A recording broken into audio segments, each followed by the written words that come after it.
చేసుకోవడానికి అనుమతులు ఇవ్వాలి. జిందాబాద్ సిఐటియు, జిందాబాద్ సిఐటియు.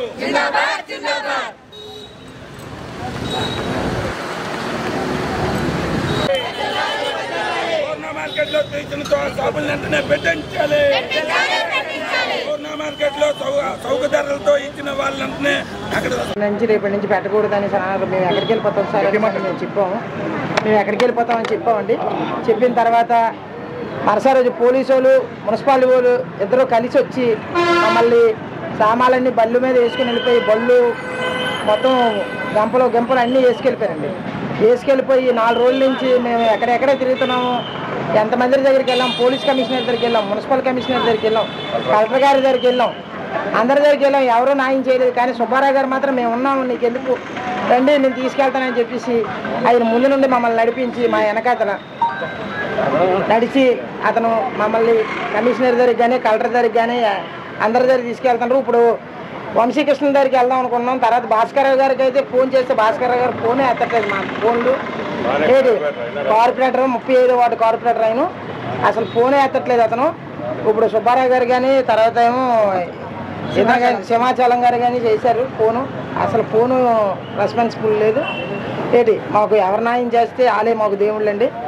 ఇంతవరకు సెలవు తీసుకుంటున్నాను.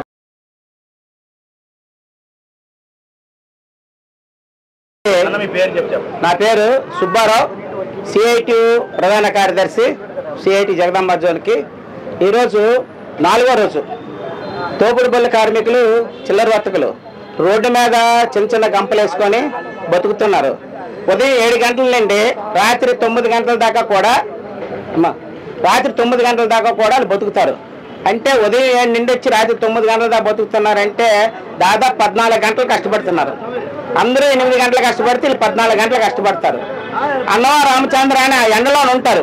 వాళ్ళ మొక్కలు చూస్తే వాళ్ళందరూ దళితులు, అత్యంత బీసీలు, పేదవాళ్ళు కాబట్టి రోడ్డు మీద బతుకుతున్నారు. వీళ్ళకి 50 లక్షలకి జీవీఎంసీలో వేలంపాటు పాడుకుంటారు. పాడుకొని వీళ్ళ దగ్గర 300, 400 వసూలు చేస్తారు. ఈరోజు ఫైనాన్స్ తెచ్చుకొని వీళ్ళ పువ్వులు కానీ, అట్టుపళ్ళు కానీ, కొబ్బరికాయలు కానివ్వండి, శుద్ధ ముక్కలు కానివ్వండి, గాజులు కానివ్వండి, ఇవన్నీ తెచ్చుకొని అమ్ముకుంటారు. రోడ్డు మీద వ్యాపారాలు చేసుకుంటారు. ఎవరికి ఆన్ చేయరు, స్వయం ఉపాధి. వీళ్ళు తీసేస్తే జీవీఎంసీ అధికారులు కానీ, పోలీస్ కమిషనర్ కానీ, మున్సిపల్ కార్పొరేషన్లో ఉద్యోగాలు ఇవ్వనండి, మాకు ఇబ్బంది లేదు. రోడ్లు తుడుస్తాం, కాలువలు తీస్తాం, అన్నీ చేస్తాం. కానీ అవన్నీ మానేసి ఈరోజు వీళ్ళ మీద పూటకి కూడా గడవలేని వాళ్ళ మీద బ్రహ్మాస్త్రం చేయడం అంటే పోలీసులు ఏంటండి? లాండ్ ఆర్డర్కి ఏంటి సంబంధం అండి? ఇక్కడ లాండ్ ఆర్డర్లు వచ్చి పోలీసులు వచ్చి తట్లు ఇసిరేయడం కానివ్వండి, అన్ని ఇసిరేయడం కానీ ఏం సంబంధం? జీవీఎంసీ అధికారులు వచ్చి చేయాలి. ఇప్పుడు వచ్చి అడిగితే సిటీ ప్లానర్ని అడిగితే నాకు తెలియదని అతను అంటాడు, మేయర్ గారు అడిగితే నాకు తెలియదని చెప్తారు. మరి ఎవరికి తెలుసు అంటే పోలీసు వాళ్ళు లెటర్ ఇచ్చారు మా జోన్ల కమిషనర్కి అని చెప్తున్నాడు. పోలీసు వాళ్ళు లెటర్ ఇవ్వడం ఏంటి? జోన్ల కమిషనర్ ట్రాఫిక్ ఏమైనా అర్థం అయితే వీళ్ళు తీసేస్తున్నారు. వాళ్ళే ట్రాఫిక్ సిఐ గారు వస్తారు, ఎస్ఐ గారు వస్తారు, వాళ్ళే బాబు దూరంగా వెళ్ళండి అంటే దూరంగా వెళ్ళిపోయి వ్యాపారం చేసుకుంటున్నారు.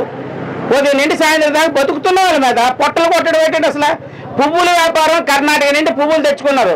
వ్యాపారం బాగా సాగుతుంది కదా, పౌర్ణమి కదా, డబ్బులు వస్తాయి కదా, బతుకుతాం కదా. ఆ పువ్వులన్నీ ఇసిరేశారు. దాదాపు 3 లక్షల రూపాయలు ఈరోజు నష్టపోయారు. పూర్ణ మార్కెట్లో అమ్ముకునే వాళ్ళందరూ అందరూ ఫైనాన్స్ వచ్చి ఫైనాన్స్ అడితే అదే డబ్బులు లేవని చెప్తున్నారు వీళ్ళు. అదేటమ్మా నువ్వు తీసుకెళ్ళావు కదా, డబ్బులు ఇవ్వకపోతే నీ మీద ఊరుకోమని చెప్పేసి వాళ్ళ మీద ఈరోజు రంకిలేస్తున్నారు. ఇంత ఘోరంగా ఉంటాయి. అసలు గంపలో కొబ్బరికాయలు తెచ్చుకున్న వాళ్ళకైతే కొబ్బరికాయలు అమ్ముకునేవలేదు, శుద్ధ ముక్కలు తెచ్చుకున్న వాళ్ళు శుద్ధ ముక్కలు అమ్ముకునేది, గాజులు అమ్ముకునేవలేదు, అసలు కొత్తిమీర అమ్ముకునేది, కట్టలు అమ్ముకుంటుంది అమ్మ. అది చూడు ఆవిడ ఎలా ఉందో. వాళ్ళందరూ దళితులు, వీళ్ళందరూ బీసీలు. వీళ్ళ మీద బ్రహ్మాస్త్రం చేయడం అంటే ఏమైనా న్యాయం అన్యాయం ఉందనేది ఆలోచించవలసిందే. అసలు వంశీకృష్ణ గారు ఢిల్లీ వెళ్ళిపోయారు. అతను మరి అది తెలుసో తెలీదో మాకు తెలియదు కానివ్వండి. అది మనం ఎల్లూరు భాస్కర్ రావు గారికి చెప్పినట్టే నేను స్పందిస్తాను, మీకు ఎందుకు వెళ్ళండి అని చెప్పారు. కానీ మాకేం న్యాయం జరగట్లేదు. మేము ఓట్లు అడిగేటప్పుడు అందరూ వస్తారు, మాకు ఓట్లు వేయండి మేము న్యాయం చేస్తామని చెప్తున్నారు. న్యాయం చేసేది ఎట్లేదు. రోడ్డు మీద మమ్మల్ని పడేస్తున్నారు. రోడ్డు మీద ఎండలో ఉంటున్నాం, వర్షంలో తడుస్తున్నాం. మా బాధలు ఇంకా దినాభితంగా అత్యంత ఘోరంగా ఉంది. కాబట్టి మాకు న్యాయం చేయమని మీడియా ద్వారాగా కానివ్వండి, నా రాజకీయ నాయకులు ఎవరు వచ్చినా మాకు న్యాయం చేయమని చెప్పేసి కోరుకుంటున్నాం.